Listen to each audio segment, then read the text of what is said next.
Everyone, আজকে আমরা completing সেন্টেন্সের আরেকটা রুলস দেখব। সেটা হচ্ছে হ্যাড বেটার কিভাবে আমরা কমপ্লিটিং সেন্টেন্সের ক্ষেত্রে ইউজ করতে পারি।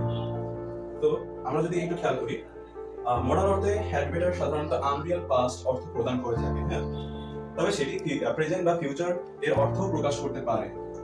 হ্যাড বেটারের কথা বলছি। আচ্ছা, তারপর কোনো কিছু করা ভালো এমন অর্থ প্রকাশ করতে আমরা হ্যাড বেটার ব্যবহার করে থাকি। অর্থাৎ কোনো কিছু করা ভালো হতো বা হবে এটা বোঝানোর জন্য আমরা হ্যাড বেটার ব্যবহার করে থাকি। তো এখানে যদি একটু এক্সাম্পলের দিকে আমরা তাকাই, দেখতে পাচ্ছি you had better meet him, হ্যাঁ।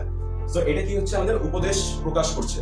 You had better meet him অর্থাৎ তোমার তার সাথে দেখা করা উচিত ছিল অথবা ভবিষ্যতে উচিত হবে, এটা বোঝানোর জন্য আমরা হ্যাড বেটারটা ব্যবহার করছি এক্ষেত্রে, ঠিক আছে।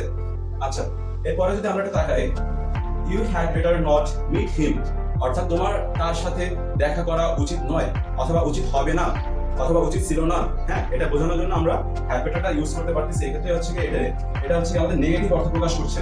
হ্যাড বেটার এক্ষেত্রে আমাদের নেগেটিভ অর্থটা প্রকাশ করছে। এরপরে যদি আমরা আরেকটু তাকাই, হ্যাড বেটারের আরো কিছু ইউজেস আছে। সেটা হচ্ছে কি, আমরা কিভাবে স্পিচের ক্ষেত্রে হ্যাড বেটার ব্যবহার করতে পারি।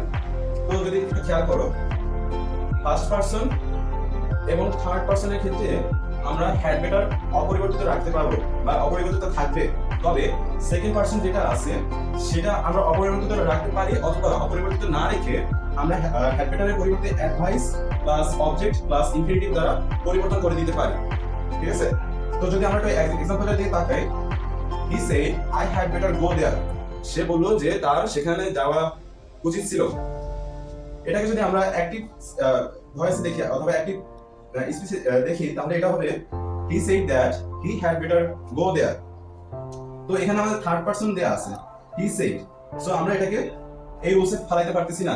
Object advice plus object plus infinitive এই রুলসে আমরা ফলাইতে পারতেছি না। আমরা হচ্ছে কি নরমালি এটা করে দিচ্ছি, he said that I had better go there. আমরা এটাকে যদি ইনডাইরেক্ট থেকে ডাইরেক্ট স্পিচে নিয়ে আসি, তাহলে এটা হবে কি, he said that he had better go there, ঠিক আছে। তো আমরা যদি সেকেন্ড এক্সাম্পলটা দেখি, সেকেন্ড এক্সাম্পলের ক্ষেত্রে আমরা এই রুলসটা ইউজ করতে পারবো। কিভাবে পারবো সেটা একটু খেয়াল করি। হি সেড টু মি, হ্যাঁ, তুমি আমাদের কোন ধরনের পারসন? তুমি হচ্ছে আমাদের সেকেন্ড পারসন, মি হচ্ছে কি আমাদের সেকেন্ড পারসন। তো আমরা সেকেন্ড পারসনের ক্ষেত্রে কি করতে পারি?